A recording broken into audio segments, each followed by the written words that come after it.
tinawag ni Congressman Joel Chua si Yorme Isko Moreno na pasikat.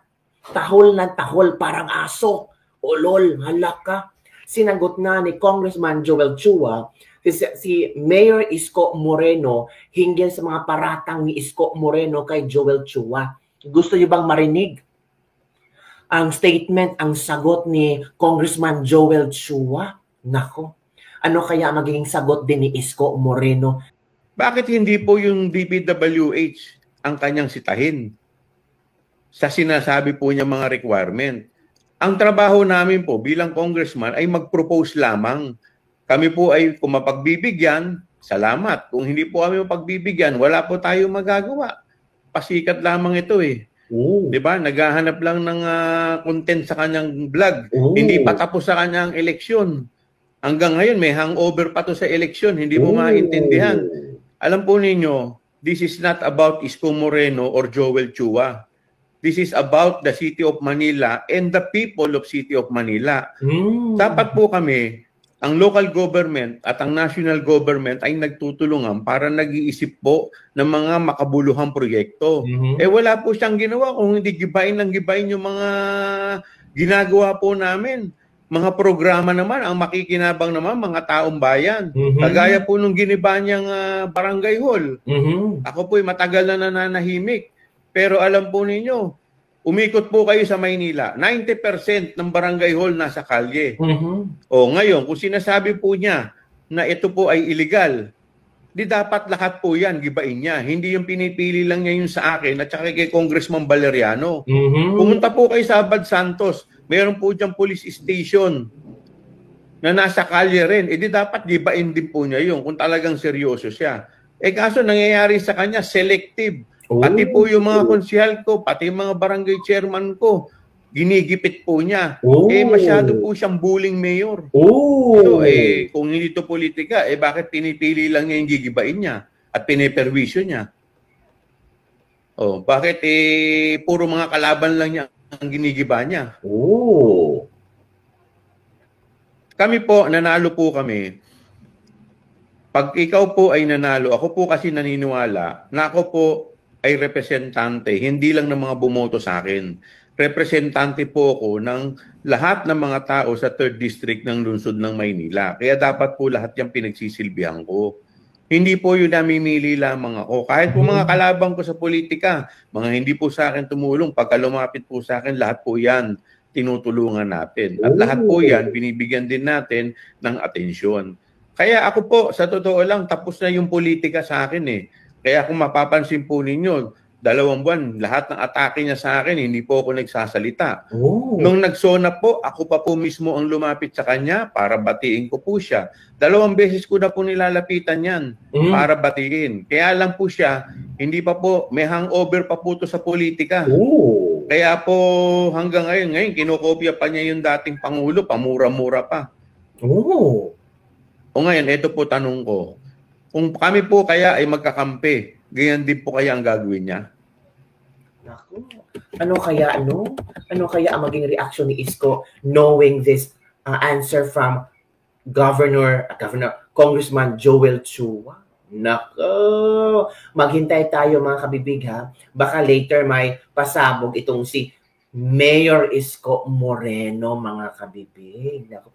Busy si Mayor Isko Moreno kasi binaha. Ito, sabihin natin, may video tayong mapanood, kabibig. Ito, wait muna. I-share ko sa inyo ang video with Mayor Isko Moreno. I think so. Na sila ay may pagawaing bayan. O, inapruban. Hindi ko pa kanyado. Ito. Ngayon lang ang aabot eh. So hindi pa yung naiwan ng last ano yan, yung mga inserted funds eh. Ngayon nila na-implement. Hindi pa natuto eh. Yan yung mga alam mo yung pinasok sa small committee, nireregalo sa mga congressman na yung para tirahin lang yung mga politiko. Ayun yun. Kaya nagbubuhos ng... Pero may pagkita ko yung pagkati-budget. Ayun, yun nga. Sabi ko nga sa'yo. Wala po ko nakalagay. See? And in fact, I ask you to go there. You see for yourself. Hindi rin nag-libre sa Bappi sa kaya di kami nakabuntot na. Hindi, ano yan eh, sabi ko sa iyo, yan ang visa nung nag-iikot ang mayor. Nakikita mo. Yung pang-abuso, no? Every month, kung di ako bumaba doon, yung mga senior citizen, malamang. Wala nang lugar. Yung mga daycare center, wala nang eskwela. Satellite office, di ba? Oh, satellite offices, hindi ba? Ayun ang challenge ko sa kanya. Imbestigahan niya sarili niya. Imbestigahan mo ang sarili mo, sabi ni Isko Moreno. Yun na, parang na, ikaw ba? Sabihan kang, Chua, imbestigahan mo ang sarili mo, hindi ka ba ma-threaten, matatakot dyan, di ba? Ito daw ang statement ni Chua. Ito ay malinaw na proyekto para sa tao, hindi para sa politika. Kaya nakakadismaya na ginagamit ito ng mga puwersa ng kasamaan, Isko DDS forces. Sa Maynila for an easy headline at vlog content nila, kapalit ng katotohanan at kapakanan ng mga tagalungsod. So nabasa lang ito ha. Apila ko po sa ating mga kababayan at iginagalang na news media na sumusubaybay sa laban natin kontra korupsyon via the Committee on Good Governance and Public Accountability. Huwag po tayo magpa-carried away at magpaloko sa mga PR stunt ni Isko. Ang tamang forum para litisin ang mga issue ay ang Korte at Office of Ombudsman, hindi ang YouTube, TikTok o Facebook Reels. Puro siya congressman ng congressman, isamantalang proyekto yan ng National Government, DPWH. Taga-request lang ang congressman.